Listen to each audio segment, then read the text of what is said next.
Hey guys, today I'm excited to talk to you about the first 27 minutes of Disney Pixar's Turning Red. Now, this movie comes exclusively to Disney Plus on March 11th, and I will have a full review closer to the release of the movie. But I've got a confession to make, guys. I've seen the first 27 minutes, and I get to give you a little bit of my social reaction to it. So let's talk about it. Let's talk about the newest Pixar movie, Turning Red. I'm super excited to dive into this with you guys, especially since I'm a boy band girl myself. You might not know that about me. Fun fact, was obsessed with NSYNC and several other boy bands when I was a teenager. So let's talk about it. Let's dive into Turning Red. But first, if this is your first time here, I'd love it if you take 1 second and hit that subscribe button. Go ahead and hit that notification bell so you don't miss out on more videos like this one. Okay, let's talk about it.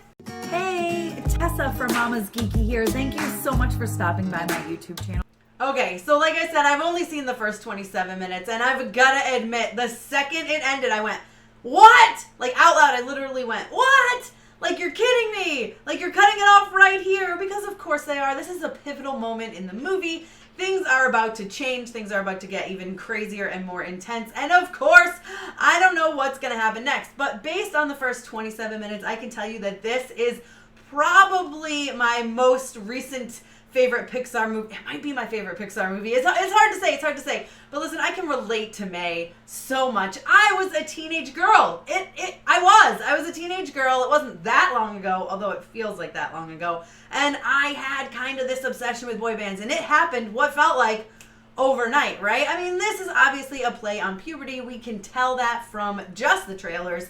But, you know, there's that moment in someone's life when all of a sudden boys are cute, right? All of a sudden things are changing, things are happening, and you can't control it, okay? And that's kind of the dynamic here between May and then Red Panda May, right? Like, obviously, May's more put together in her own way. And then the panda is more like, I can't control it, life is crazy, which you can tell a lot from the animation. Actually, I attended a Turning Red press day where I got to learn a lot about the things that they did on purpose to make it that way. For example, Red Panda May is just too big for her house. She's too big for her bed. She has to bend over to get through doors, right? She's very uncomfortable. And that's kind of the point, right? She's not comfortable in that house. She's not like in her own house. She's not comfortable in her own skin. Her hair is messy. Her whiskers are messy. Like, yes, she's fluffy and cute, but she's kind of all over the place and doesn't exactly know what she's doing, which is obviously on purpose, right?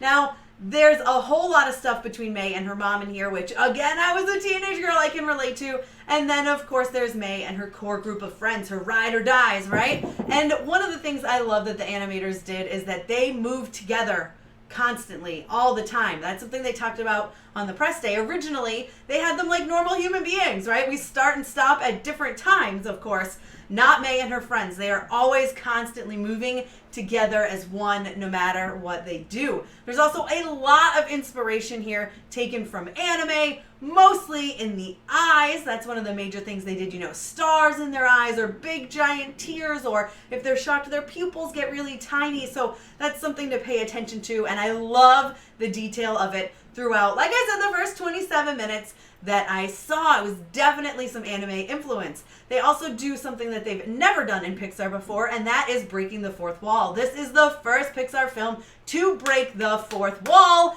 I think that's pretty cool. They said it was inspired by things like Lizzie McGuire, which, again, like, this felt like my childhood just thrown at me in animated form in a Pixar movie, and I am totally here for it. I can't wait to see where it goes. I was sucked in from the beginning. I love May so much because I can totally relate to her. I love the whole boy band aspect with Four Town, right? This is all about girls just wanting to go to a concert to see Four Town because their life will be over if they do not get to go to that concert. Again, I can relate. You guys, I worked to support my concert habit in high school. That is what I did. I paid a ridiculous amount of money. I don't even know how much money I gave NSYNC. I've seen them in like 10 different states or something crazy like that. They used to do this charity basketball game I used to pay to go to. You guys, for real, like, I get May. I get May and her friends. Another anime aspect, inspiration that they took was they do a whole lot of like side stuff where you see one eye in the profile. Not something they've normally done. in Pixar. And then another thing is the whole one part of the body is moving, okay? Like there's that scene we've all seen in the trailer where Red Panda May is in the bathroom at school and the other girl comes out and just stares at her and the panda goes and just moves the arm. One thing that was really cool during the press day is they showed us different iterations of that where they told the animator, just move the arm. And the animator had a hard time, right? First the whole body would move, maybe the foot would go out. Like there was all sorts of stuff that just like they weren't used to doing that in Pixar. So that's stuff that is new being brought to the table in Turning Red. Okay, guys, so I'm going to stop rambling, but what I will tell you is just from the first 27 minutes, it is hilarious. It is heartwarming. There is conflict, and I feel May. I get her whole vibe. Listen, I've been there. Most of us have been there. If you haven't been a teenage girl, you've been a teenage boy, right? And you get it. You get that moment, that puberty. It's a mess, y'all. It's a mess. And I can't wait to see where this goes. And I hope they get to the concert and get to see Four Town. I think they will. That's just me throwing that out there. I hope they do. Because like I said, I have some of my fondest memories we're going to see NSYNC with my friends. I've also seen Backstreet Boys, O-Town, 98 Degrees. But like NSYNC was they were my Four Town. They were my Four Town. All right, guys, let me know what you're looking forward to with Pixar's Turning Red down below in the comments. Be sure to give me a thumbs up and don't forget to subscribe. Hit that notification bell so you don't miss out on more videos like this. And of course, like I said, closer to release, I am going to have a full review of Pixar's Turning Red when I get to finally finish this movie because it is killing me slowly inside that I don't know what's happening. I'm invested. I'm so invested in this story. I'm so invested in May. All right, guys, you can follow me over on Instagram and Twitter. I'm MamasGeeky over there. MamasGeeky. Thanks, guys. Thank you so much to all of my monetary supporters, my members here on YouTube, as well as my patrons. If you haven't joined yet, please consider doing so. We have some really awesome perks, including a monthly Zoom meeting where we get to talk face to face. Thank you again to everyone who supports me.